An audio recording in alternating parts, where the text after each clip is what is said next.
Alors, je vais revenir sur l'interview de messieurs Carlson et Poutine, donc. Alors, je sais que tout le monde s'y sont déjà prononcés, tout le monde a donné son point de vue, les journalistes, les youtubeurs, les présidents ex ou pas ex, enfin des ministres, tout le monde a donné, tout le monde a dit ce qu'il en pensait, même messieurs Carlson a donné l'interview d'après l'interview pour dire ce qu'il en pensait de cette interview. Voilà. Donc, et figurez-vous, monsieur Poutine aussi, donc parce que quand même il est aussi concerné par tout ça. Hein, donc lui aussi, il a donné l'interview de l'interview. Je vous mettrai le lien là quelque part. Alors, l'interview est en russe, mais bon, vous pouvez toujours vous débrouiller pour le traduire. Alors, donc d'après l'interview de monsieur Poutine. J'ai choisi au hasard, comme ça, d'une façon totalement arbitraire, hein, normale, enfin, je fais comme tout le monde. Donc, 3 questions. La question numéro 1, donc, monsieur Carlson. Ben, il paraît que c'est une faillotte, voilà, il a essayé d'être gentil avec vous, il vous a pas posé des questions gênantes, enfin, tout ça, il vous a laissé parler, c'était genre facile et cool. La réponse de monsieur Poutine. Ben, figurez-vous, non. Non, c'était pas du tout facile. Il dit même qu'il a pris aucun plaisir. Enfin, cela dit, enfin, c'est une machine, elle peut pas prendre du plaisir. Il dit ça juste, enfin bon.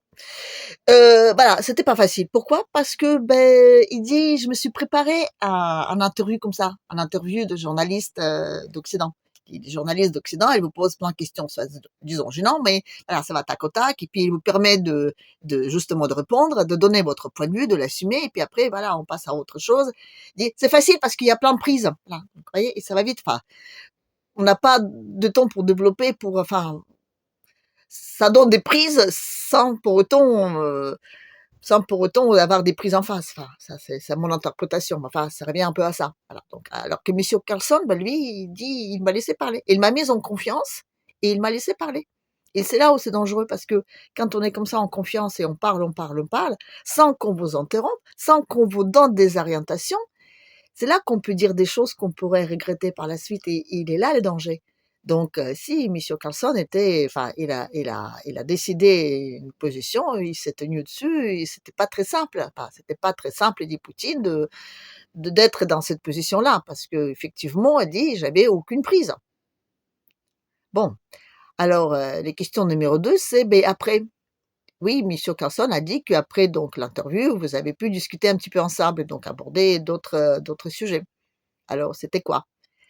Alors oui, monsieur Poutine dit effectivement, on a discuté ensemble, on a parlé et tout ça. Et donc, ben, parmi les questions qu'on a abordées, c'était la question des pogroms. Vous savez, les pogroms là, les méchants, oui. Voilà, donc, bon, pogromés, donc les gentils juifs. Bon, alors, figurez-vous que le grand-père, l'arrière-grand-père de monsieur Blinken a quitté la Russie en 1904 à cause de pogroms. Déjà, moi, je savais pas qu'il avait des origines russes. Moi, j'ai déjà entendu parler super bien français, monsieur Blinken, donc j'étais persuadée qu'il avait des origines françaises, mais non, il a des origines russes. Et d'ailleurs, monsieur Poutine a dit, c'est notre homme à nous, voilà. Alors donc, monsieur Blinken dit, puis il le met vraiment en avant, que son grand-père a quitté la Russie pendant les pogroms. Sauf que monsieur Blinken, enfin, je veux dire l'arrière-grand-père de monsieur Blinken, est né donc aux alentours de Poltava, mais il a vécu, et surtout il est parti pendant les pogroms d'une ville. Laquelle? Suspense? Kiev. Monsieur Blinken. Ça veut dire quoi, ça? Vous voulez dire que Kiev, c'est une ville russe? Enfin, bon, il a peut-être raison, Poupou, hein? Peut-être que vous êtes vraiment un homme à eux, là, hein, quand même. Parce que, enfin, ça se tient pas. Vous ne pouvez pas mettre en avant les pogroms russes qui ont eu lieu à Kiev.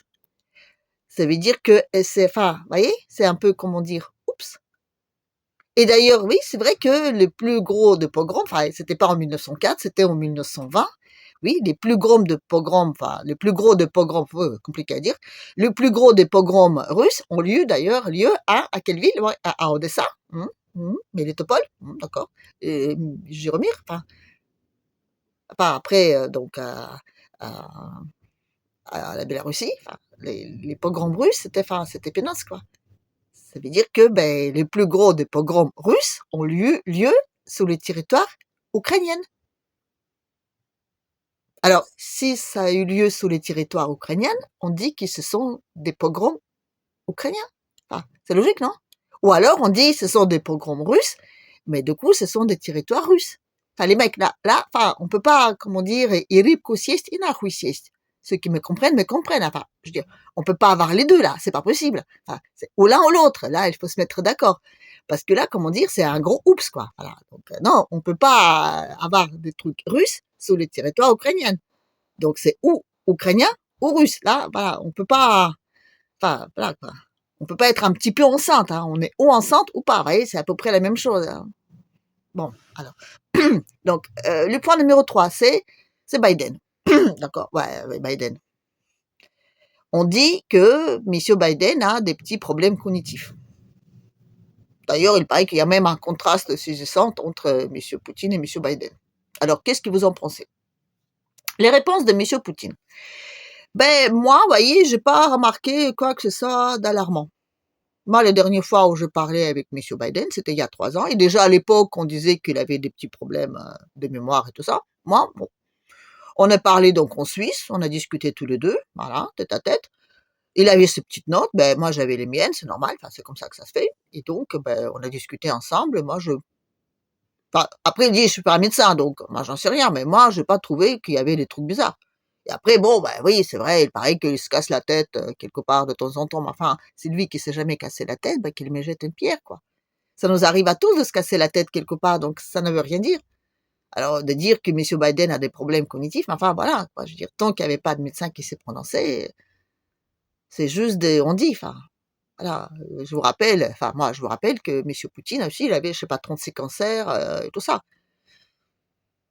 Après, la question est, qu'est-ce qui serait mieux pour la Russie, Biden ou Trump?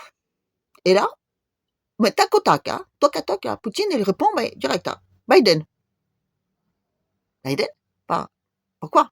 Ben, il dit, ben, parce que Biden, ben, déjà, c'est un homme d'expérience, il a son équipe, tout ça, mais il dit surtout, il est très prévisible. Vous voyez, il est très, très prévisible, on sait à quoi s'entendre. Alors que Trump, ben, il n'est pas prévisible du tout. Voilà. Là, voilà, aujourd'hui, c'est vrai, aujourd'hui, ben, il y a genre un tango entre l'un et l'autre, ils dansent, enfin, ils connaissent leur pas de danse chacun, donc ça va de soi. Alors que là, vous avez Trump qui arrive et qui commence à faire lambada pendant le tango. Ouais, c'est pas évident. Donc oui, enfin, d'accord. On peut dire aussi que Poutine dit ça juste pour aider Trump à grimper dans les sondages, mais enfin, dans chaque gros mensonge, il y a toujours une petite part de vérité. Et moi, je crois, enfin, un petit peu, quoi. Voilà.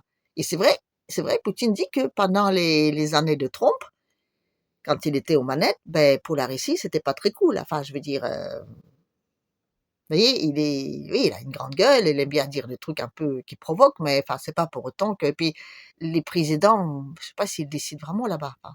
Enfin, ça, c'est moi qui le dis. Après, voilà, on peut dire ce qu'on peut, mais voilà. Donc, ben voilà, c'était les 3 questions posées et les réponses de M. Poutine. Je verrai si j'en parlerai des autres. Ce sera peut-être bien, mais peut-être pas maintenant. Donc là, je vais vous dire à la prochaine et donc le lien, il est quelque part en bas. Voilà. Allez, ciao.